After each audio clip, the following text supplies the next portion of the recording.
Yeah, most people are always focused on the what, and the what is just a given. That's just semantics. That's like a moot point. The most important question to always ask in life is why, not what. You crashed your car, okay, you crashed your car, but why? Right. The why is the question that leads to growth, that leads to illumination, that leads to transcendence. And try to examine yourself then.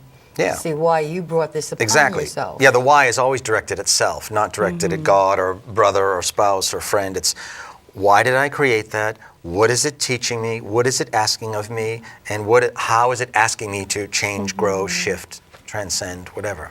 So in other words, that's when the path you have to growth. any event in your life, you especially an event that's not good, you question yourself and how you brought that upon yourself.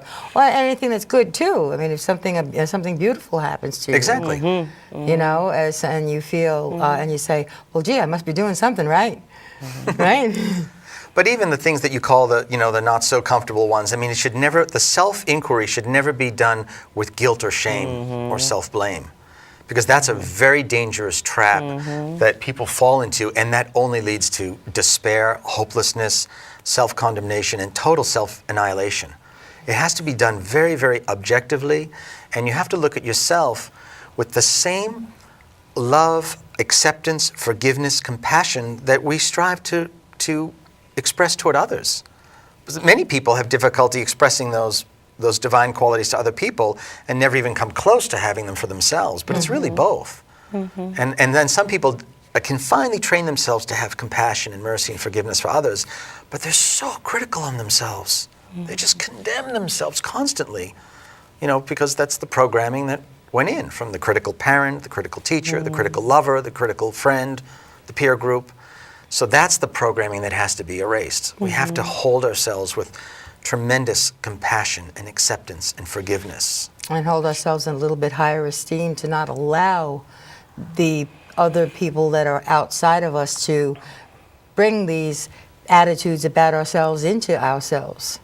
In other words, to let these people cause us to feel this way about ourselves. We have to not let them do that by, just not letting whatever they say penetrate.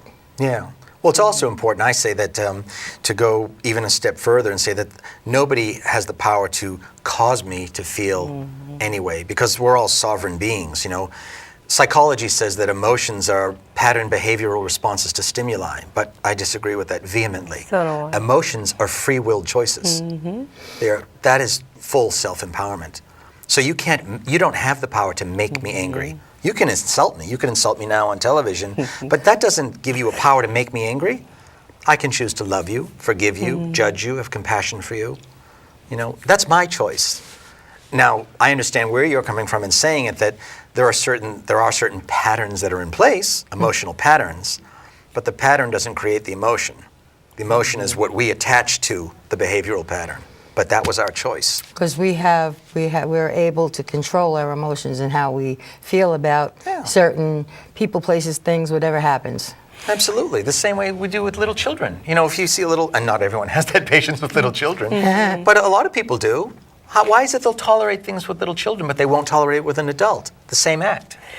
I was going to add justification. If you feel that you could justify being upset or holding an emotion because someone, you want to perceive that someone did something to you, this is how you keep those patterns in a spiral, in a cycle. Exactly. And all justifying is from the ego.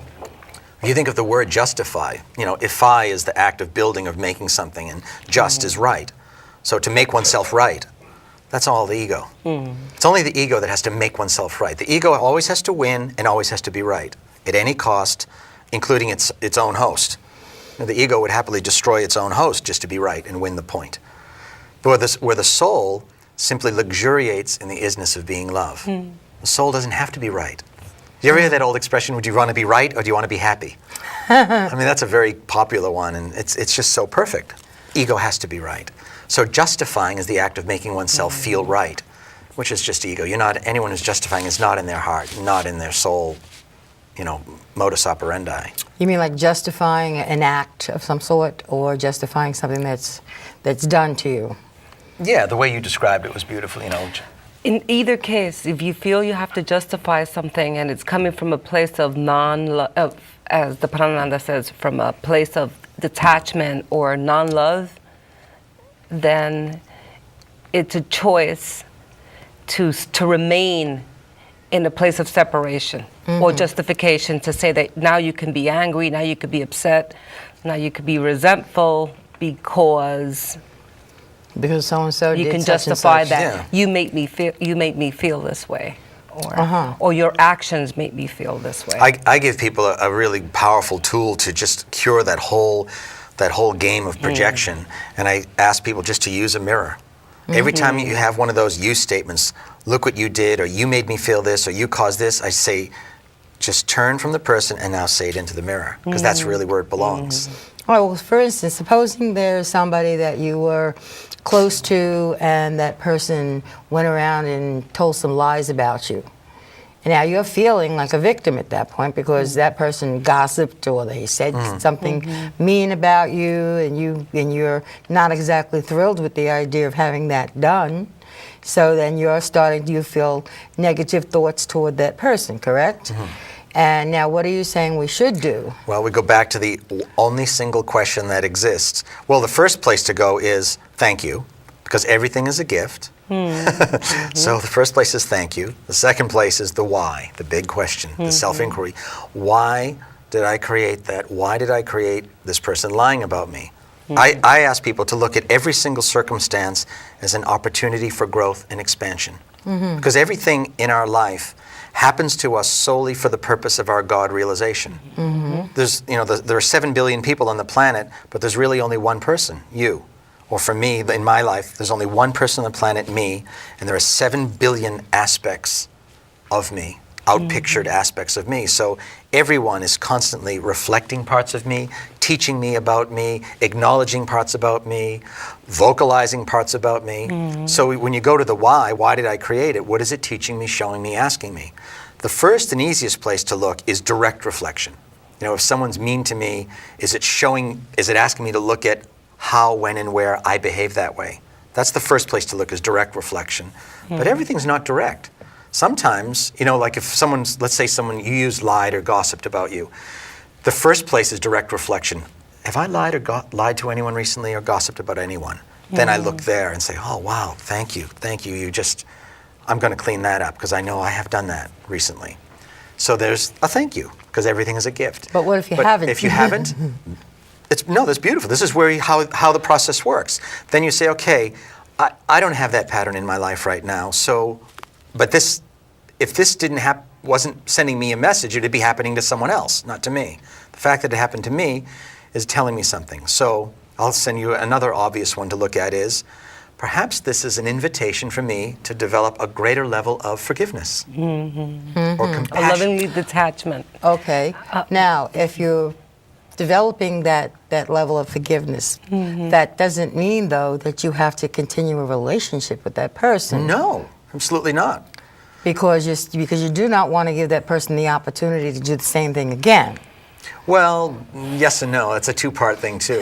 One of the axioms I live by and teach is that a way of being what I call Christed, or to be godly or loving, is to always give every person the opportunity to recreate him or herself as love in every given moment. So never carry a record for each person. Every moment is new. No moment can ever be lived again. No moment can be lived twice. So it's important.